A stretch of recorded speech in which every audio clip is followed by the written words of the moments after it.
The following is a witness re-encounter of their incident with the Slenderman. After waking up with a jolt, the girl laid in bed a few seconds longer, reaching over to switch on her bedside lamp. She tried to remember exactly what had stolen her sweet slumber away. When she couldn't, the brunette swung her legs over the side of the bed and heaved herself up. Checking the time on her phone, she snorted when she saw it was midnight, the witching hour. Knowing that sleep would only evade her, she left her bedroom for the kitchen, a good cup of coffee on her mind.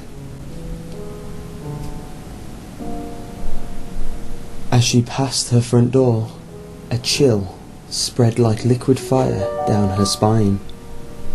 "It's only winter," she told herself, focusing again on the coffee plan. Measuring out scoops, water and preparing her cup kept her occupied, but as the dark liquid boiled, she had nothing left to keep her mind from wandering off.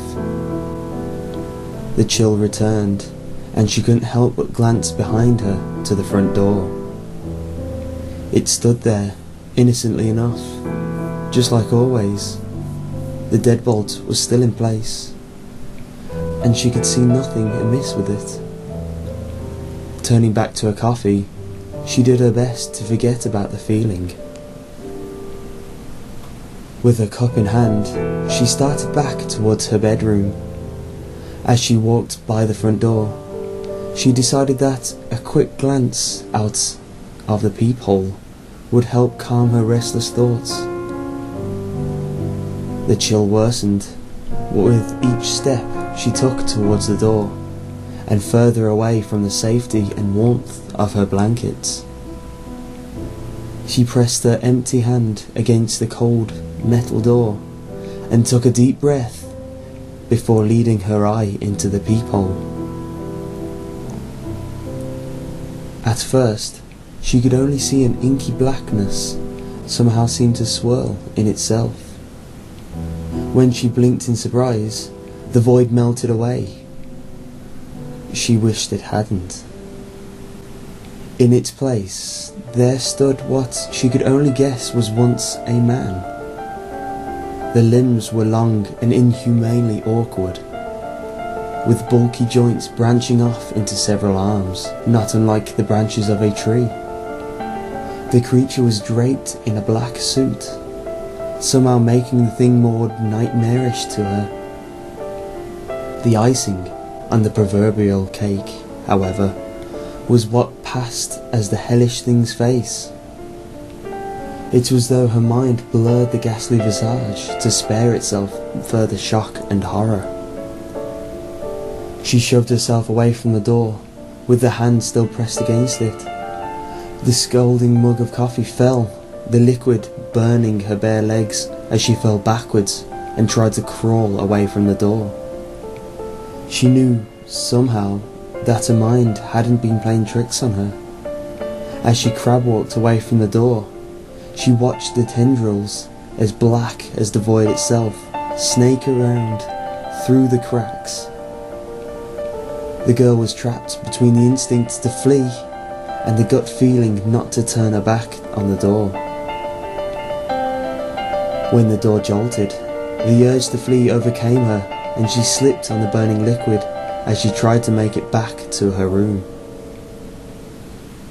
She knew deep down that she was trapping herself in the corner, but she had to get away from the door.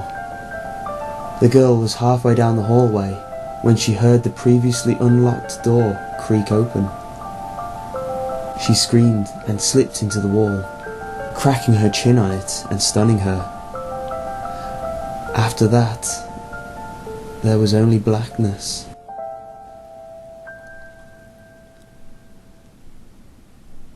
"Nicole?" A warm, male voice snapped the woman out of her trance.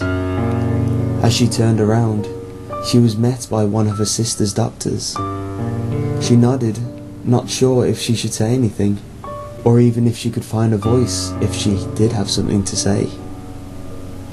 That morning, she had gotten an urgent phone call from the hospital saying that her sister, Lindsay, was there. Before they even let her see her, the doctor had pulled her off to the side and insisted that they talk to her about what might have happened. Phrases like self-inflicted and assault had been thrown around, and Nicole felt her mind reel. She still hadn't fully understood what they had been saying until she saw Lindsay with her own eyes. Her little sister had a bandage wrapped around her head, covering both her ears as well as her eyes. They said it was to keep her now deadened eyes from drying out, and to try keep infection out of the wounds Lindsay had made to her ears. The doctors had guessed that either she or someone else had jammed a pencil into them, or to deafen herself against something. There was a mix of first and second degree burns on her hands, legs and feet, from what was assumed to be the coffee her neighbours found slipped all over the entry to her apartment. As Nicole walked into her sister's hospital room for the first time, she thought she had spied the silhouette of a man in the window. That, she knew, was impossible. Her sister's room was on the third story of the hospital.